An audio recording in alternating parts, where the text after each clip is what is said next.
안녕하세요. 오늘도 마음을 비추는 시간, 여러분의 곁을 따스하게 찾아온 기쁨 파티TV의 마음방송 시간입니다. 명절 여러분은 어떤 마음으로 맞이하시나요? 누군가에겐 가족이 함께하는 따뜻한 시간이고 누군가에겐 긴장과 인내의 시간이지요. 오늘의 사연은 그 인내의 명절을 넘어 상상조차 하기 힘든 통보를 받은 한 며느리의 이야기입니다. 사돈어른과 함께 명절을 지내자는 시댁의 통보. 여러분이라면 이 상황 어떻게 하시겠어요? 저는 이녀 중 장녀입니다. 양친 모두 건강하시고 명절이면 언제나 친정에 들러 웃음꽃 피우던 그런 딸이었죠. 남편은 일남일녀, 신우 하나, 그리고 시어머니 한 분. 시어머니는 한국의 평범한 어머니처럼 우리 자식이 최고야 하는 마음으로 사셨지만 그래도 선은 지킬 줄 아는 분이셨습니다. 사실 시어머니와 큰 갈등은 없었어요. 하지만 명절이 다가오면 어김없이 들려오는 그 한마디가 늘 저를 불편하게 만들곤 했죠. 며느래기야, 이번엔 누나도 좀 보고 가라. 명절인데 얼굴도 못 보면 서운하지 않니? 그럴 때마다 저는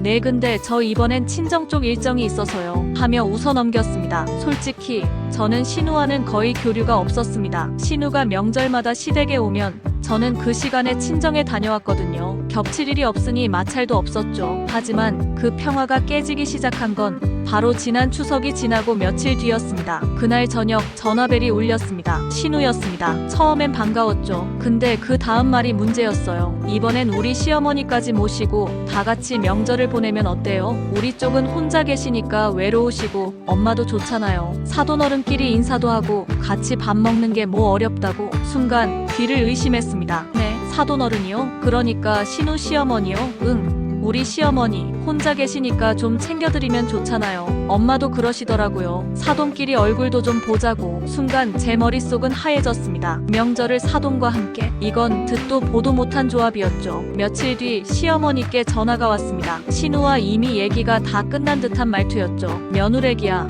너도 알다시피 신우 시어머니가 혼자 계시잖니. 신우가 명절에 오면 그분 혼자 계시기도 뭐하고 그냥 다 같이 밥 먹자. 숟가락 하나 더 얻는다고 뭐 힘들겠니? 그 말이 참 가볍게 들리지만 그 숟가락 하나가 사실 얼마나 무거운지 살림하는 사람이라면 다 아실 겁니다. 그건 단순한 숟가락이 아니에요. 그건 내 역할의 경계를 넘나드는 감정의 무게였어요. 사돈을 모시고 명절상을 차리는 며느리라니. 그건 가족이 아니라 행사 주최자가 되는 일입니다. 저는 참다 못해 말했습니다. 어머님, 그건 아닌 것 같아요. 사돈어른은 저희 집안 명절 손님이 아니잖아요. 명절은 각자 가족끼리 보내야지요. 그랬더니 시어머니는 한참을 뜸 들이시더니 너무 각박하게 생각하지 말아라. 인연이라는 게 다 가족이지 뭐 라고 하시더군요. 저는 더 이상 설득되지 않았습니다. 그럼 전 제 식대로 하겠습니다. 사돈어른이 오시는 명절에는 저도 제 친정 가든 여행을 가든 저 알아서 할게요. 남편에게도 말했습니다. 당신은 아이들이랑 명절 지내러 가도 돼. 난 이번엔 빠질게. 그랬더니 남편이 단호히 말하더군요. 나도 안 갈 거야. 그건 명절이 아니라 그냥 이상한 모임이야. 그 한마디에 그동안 쌓인 서운함이 조금은 녹아내렸습니다. 여러분, 혹시 들어보셨나요? 사돈 명절이라는 단어 없습니다. 한국의 오랜 세월 속에서도 그런 관습은 존재하지 않았습니다. 명절은 각자의 조상, 각자의 가문, 각자의 전통을 기리는 날입니다. 사돈은 결혼식에서 인사 나누고 가끔 경조사 때 얼굴을 보는 인연이지 같은 상에서 명절 음식을 먹는 사이는 아닙니다. 그런데 시어머니와 신우는 이걸 가족적이다, 따뜻하다라는 명목으로 포장하셨죠. 하지만 진심은 어쩌면 이랬을지도 모르겠습니다. 우리 가족끼리 더 자주 모이고 싶다. 며느리가 좀 더 희생해줬으면 좋겠다. 즉, 배려라는 이름의 간섭, 가족이라는 이름의 경계 침범이었던 거죠. 그날 이후 마음이 참 복잡했습니다. 혹시 내가 너무 냉정한가? 그래, 어르신들끼리 얼굴 본다는데 내가 유난 떠는 건가? 하는 생각이 머리를 맴돌았죠. 하지만 곰곰이 생각해보니 명절의 본질은 함께 있음이 아니라 존중이었습니다. 서로 다른 가정이 서로의 방식으로 각자의 전통을 이어가는 것, 그게 명절이었어요. 그런데 어느새 우리는 명절을 행사로,